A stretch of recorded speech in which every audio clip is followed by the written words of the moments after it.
Hello people, this is Sakshi and welcome again to the channel Pianist Teachers. For those who are new here, I am a first year BSc Nursing student at GMC Bhopal.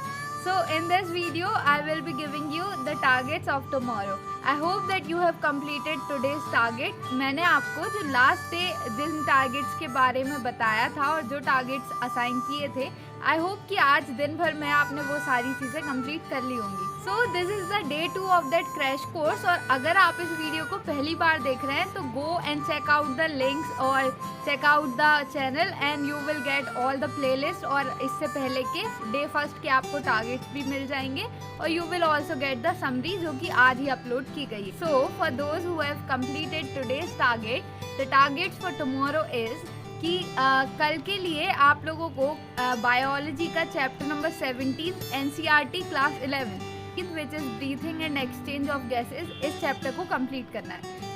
But इस chapter को complete करने के लिए हमें theory sections नहीं, हमें facts को ज़्यादा ग्रैस्प करने की कोशिश करना है. एंड ऑलवेज फोकस कि आगे बताई गई सारी चीज़ों का आप ध्यान रखें. First thing for this chapter और to read this chapter, mainly आप इस चैप्टर को एक फ्लो चार्ट में कन्वर्ट करने की कोशिश कीजिए. Because in the starting of chapter आपको ये बताया जाएगा कि how the air is passed from your nostrils to the alveoli.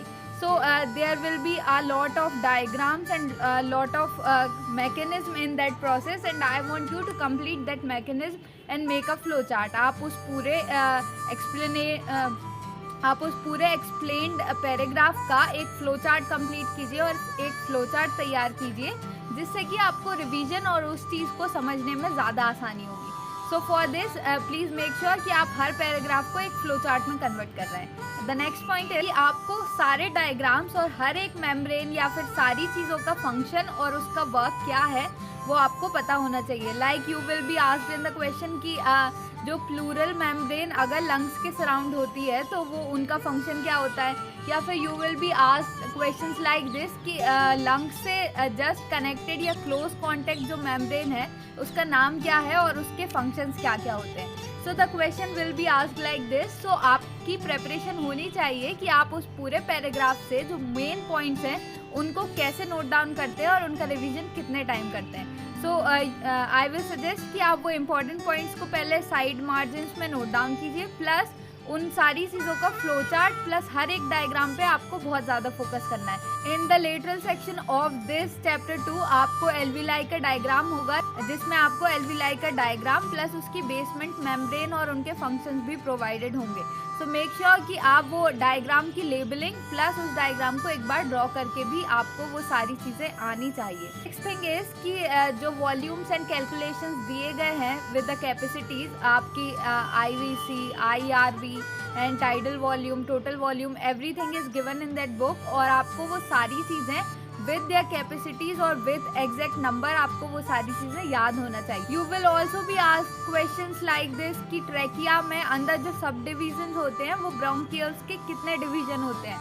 और you may be asked the mechanism of inspiration और एक्सपिरेशन, मीन्स जब आप इनहेल करते हैं या फिर एयर को अंदर लेते हैं, प्लस द एक्सप्लेनेशन पार्ट जब आप अपनी एयर को या वेस्ट आउट एयर को एक्सक्रीट करते हैं. So this will be helping you a lot. So ये सारे पॉइंट्स का आपको ध्यान रखना है, plus focus on that thing. आपको जो डायग्राम्स और एक ग्राफ भी दिया गया है इस चैप्टर में which will define the transport of oxygen as well as the transport of carbon dioxide. तो यहाँ पे आपको ध्यान देना है कि किस टाइम पे डीऑक्सीजनेटेड ब्लड की बात की गई है और किस टाइम पे ऑक्सीजनेटेड ब्लड की. So students tend to mistake at this point और ये सारी चीज़ें आपको याद रखनी है.